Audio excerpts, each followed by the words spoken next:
Thank you so much, Ricardo. I would like to start by congratulating Ricardo and his team for putting up this amazing two-day event. I sometimes, in my free time, also organize events, so I'm pretty aware of the work that is involved in the backstage, so well done, team. And Ricardo, thank you for the kind words, so no pressure on my side, yeah? Okay, cool. And thank you for inviting me. My name is Ana Silva. Some of you may know me from Twitter as Ana Data Girl. And the theme of this conference is Embrace Change. And I want to start by sharing a story of something that brought some changes to my life. At the beginning of 2010, I was at home checking Twitter. And Lee Bryant, a really cool guy from the UK, tweets. He usually tweets about the use of social platforms inside a company, so Enterprise 2.0, that kind of stuff, for those that are familiar. And he tweets, I'm going to this conference in Portugal. So I went to check the link, and the conference was Shift. And I checked the program. It wasn't really my kind of event. It had a lot of talks on usability, user experience, fab labs, and all these concepts that I didn't really understood. But I thought, well, I really want to see Lee speak. Maybe I'll learn something new. And so I reached out to a very good friend of mine sitting somewhere in the audience, and I challenged him to come, and we went. And what happened afterwards was this. Through the people that I met at Shift, I got to know that about 1 month later, Switch Conference was happening for the first time in Coimbra. And I couldn't make it, but I was at home working and checking the tweet stream of the official hashtag. And at the end of the conference, I thought it was a really well organized, really interesting. And at the end, someone tweets something like, I can't believe it was organized by a 17-year-old. And I was like, what? No way. The 17-year-olds that I know do not organize two-day conferences like this one. So I sent an email to Ricardo congratulating him, and we kept in touch. And a few months later, as he was telling, I invited him to come and speak at Ignite Portugal, an event where I was also speaking. So he came to Porto, we met for the first time, we both spoke there. It went pretty well, I guess. And at the end, he told me, well, Anna, stay tuned because I think I might have a challenge for you. And a couple of months later, he tells me, Anna, I want you to speak at Switch Conference. That's why I'm here today. That's how I'm here today. At Shift, I also got to know Kastrim. Kastrim is from Kosovo. He gave a talk, and at the end, we met by the coffee machine. Typical, huh? And we were talking, and so we maintained contact through Twitter and stuff. And some months later, he tells me, Anna, I have this friend, Christian Bush. He has this cool social network for young talents of under 30 years old, and he's going to Porto. I think you should meet him. And I said, okay. So I exchanged some emails with Christian, and he said, okay, let's have lunch. Why don't you bring along some of the youngsters, some of the young talents in Porto that I should meet? So I tapped into my network of young people that I've known from Ignite, from Barcamp, and so on, and I brought them. We went to have lunch. Ricardo was also there. And at some point, Christian asks, oh, okay, so guys, so how did you meet? Where did you know each other? And we looked at each other and actually said, well, we don't really know each other. We just met occasionally at events.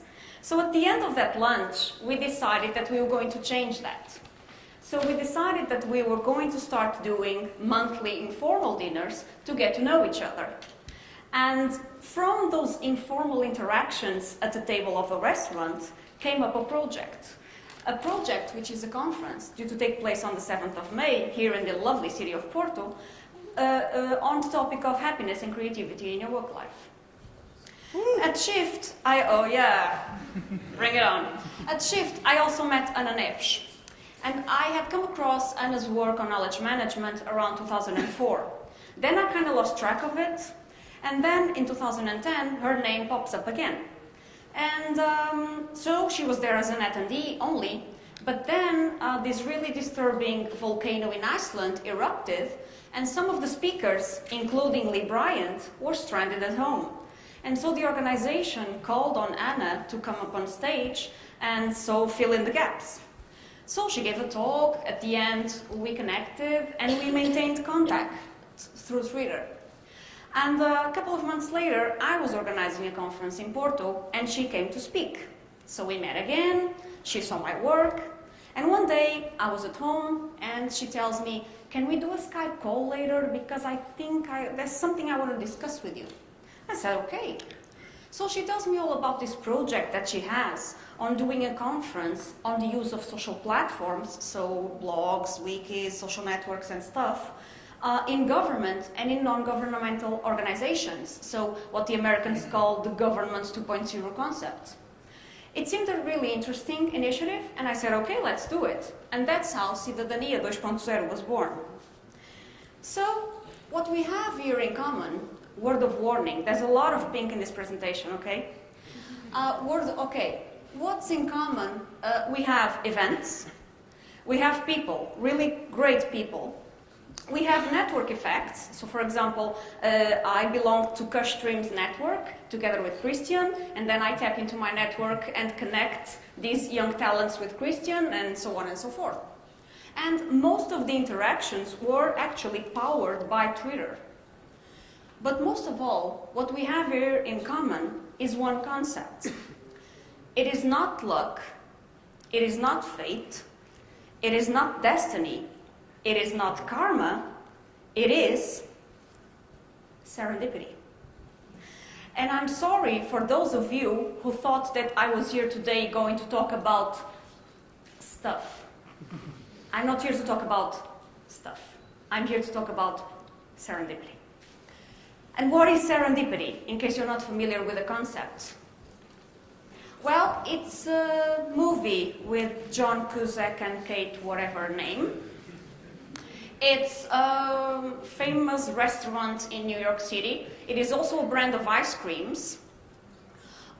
It is a PHP-powered flexible blogging CMS application, but I guess we don't really need it, right, say when we have WordPress. And it is this painting by Jason Torgerson. And I have to apologize in advance because I don't know the details. So I'm not really sure if they met serendipitously or if they are apparently lying naked discussing the topic of serendipity. I'm sorry, but I don't really know the details. What I know is that serendipity is one of the most popular words in the English language and also one of the hardest to translate. So thank God this presentation is in English. Otherwise, I would be in trouble. And as I was saying, serendipity, pink again, serendipity is different from luck or fate. Because in order to be in the presence of a serendipitous moment, you need to be looking for something and then finding something else. And usually, that other thing that you find is more interesting or more valuable than the thing you were looking for at the beginning. And I really love this sentence. Serendipity is elevating randomness into an art form. I'm thinking of doing a t-shirt with this quote. If we think for a moment, serendipity is very much present in the web. So every link or every search that we do may lead us to the serendipitous discovery of interesting content, of interesting resources.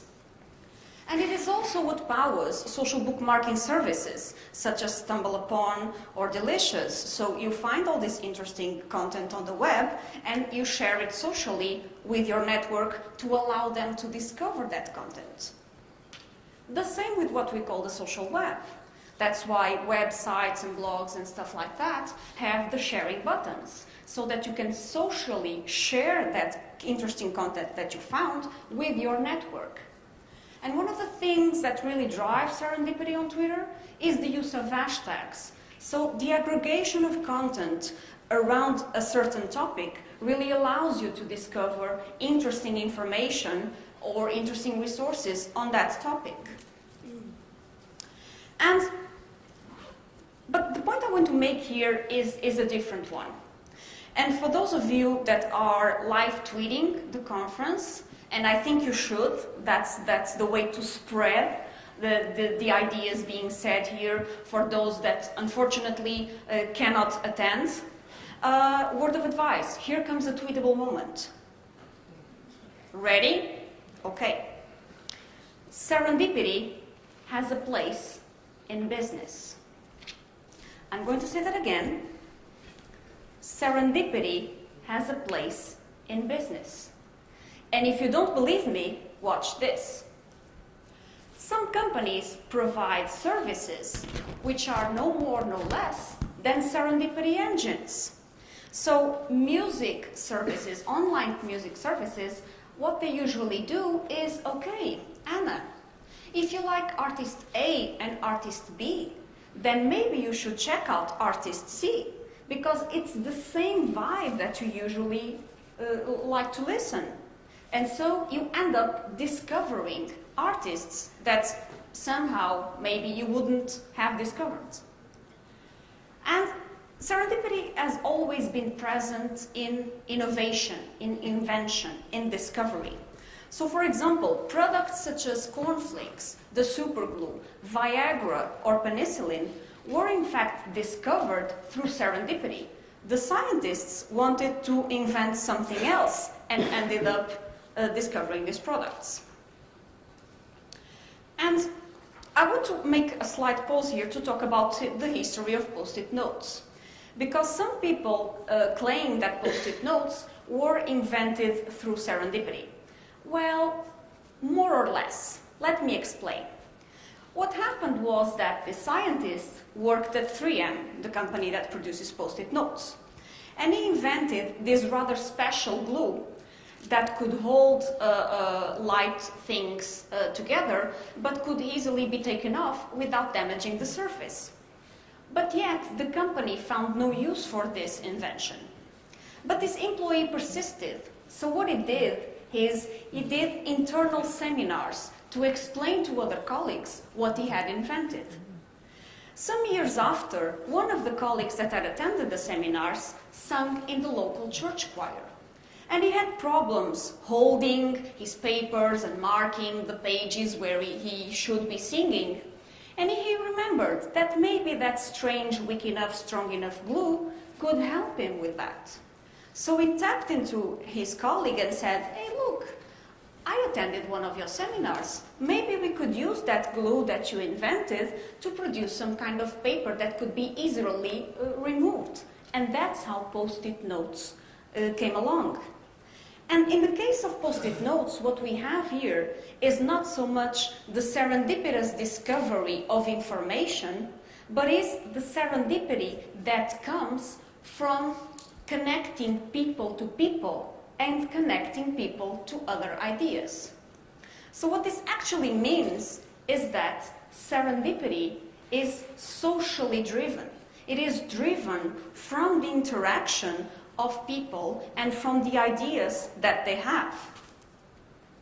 So companies, if serendipity stimulates innovation and stimulates the exchange of ideas, then companies should be creating conditions for serendipitous conversations to happen inside themselves.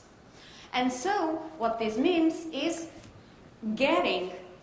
connecting people, stimulating connections from people to people, with different co-workers, different employees. And this means designing for serendipity. And designing for serendipity has two very different perspectives. The first one is designing physical spaces. So companies that already understand this concept are increasingly designing physical spaces that allow informal interactions, that allow conversations to take place inside the company, thus stimulating conversation between colleagues from different areas. And so they do cool stuff like this. But the problem is that for some companies, especially bigger companies, it is impossible to gather all employees in these informal physical spaces and have them conversating and enabling serendipity. So what some companies are increasingly doing is using social platforms, and by social platforms I mean things like blogs, wikis, social networks, microblogging, inside the company in order to stimulate those interactions, to stimulate those conversations. And so what we have here for some companies is that serendipity means social software, okay? And so by enhancing serendipity, what some companies are increasingly discovering is that they are discovering internal talent, internal expertise and ideas that otherwise would just be, very contained to each division of the company or to each department. They are all also stimulating network effects inside a company. Let's not forget, companies are groups of people. And those groups of people form a network. And they are also helping to bridge weak ties. I have a weak tie with a colleague. If I don't know that colleague very well, if I rarely speak to him, if I rarely collaborate with him. I give you an example of an article that I was reading the other day. IDEO designed their new intranet to be a social intranet. So besides the usual stuff that internet contains, access to documents and stuff like that, what it also allows is for the search of internal people, internal ideas, and also leaving space for serendipity to happen. But in case you don't work in a big company, in case you're a freelancer, you're doing your own startup, or in case you just want to take something for yourself from this conference, serendipity also is for you. The other day, I received this tweet. So this person blogs, searches for a book review. He ends up in my blog, where I have a widget with my tweet stream. He checks my tweets, and it was the day I had tweeted that I had changed jobs inside my company. So he checks it, and he finds it interesting, and he sends me this link. This is serendipity in action. He was looking for a book review, and he ended up discovering my blog and discovering myself. Robert Scoble follows many people on Twitter, and he gets asked a lot, why the hell do you follow 20K or 30K people? And one of the reasons that he advocates is exactly the reason of serendipity. What he says is, because I get to follow this many people from many different regions, I can spot patterns emerging even before the big publications or the big blogs are discussing them. I also discovered recently these articles on South by Southwest. I don't know if Gianfranco, if you all agree, but I really like the spring break for geeks. These articles, what they were telling is that events like South by Southwest are incredible serendipity engines, because you just get to meet these very different people with very different backgrounds and ages and training and experiences. And so you just connect with these people. You hear their ideas, their views, and you can eventually lead you to new projects. As it happened to me, for example, by just simply attending shifts. So my advice to you, if you want to enable serendipity in your life, is go to different events. Go to events, conferences, more formal or more informal, that apparently may have nothing to do with your area of expertise, or may step a little out of what's your comfort zone or your expertise zone, but maybe it will surprise you. And for those of you that plan events, formal or less formal, some tips. Gather the right set of people. And the right set of people means diversity. You want different backgrounds, you want different experience, you want different views. Don't dwell on making history. And what this means is, don't dwell on making the next big event. Maybe think of making the next big experience or the next big serendipitous moment. Keep the agenda loose and social. Remember that what we are striving for is really the social side. Put people talking to each other. Establish consistency, frequency. For example, the informal monthly gatherings that I was talking about that propelled the happiness conference, the project didn't come along on the first dinner. It happened, I guess what, on the third or fourth, where we had met each other. We had known what are our competencies. And keep it ridiculous and fun. Once again, remember, what you want to do is get people conversating with each other. So, my advice to you, embrace change, embrace serendipity, and please kids, do not try this hairstyle at home. It may be dangerous, okay? Thank you so much.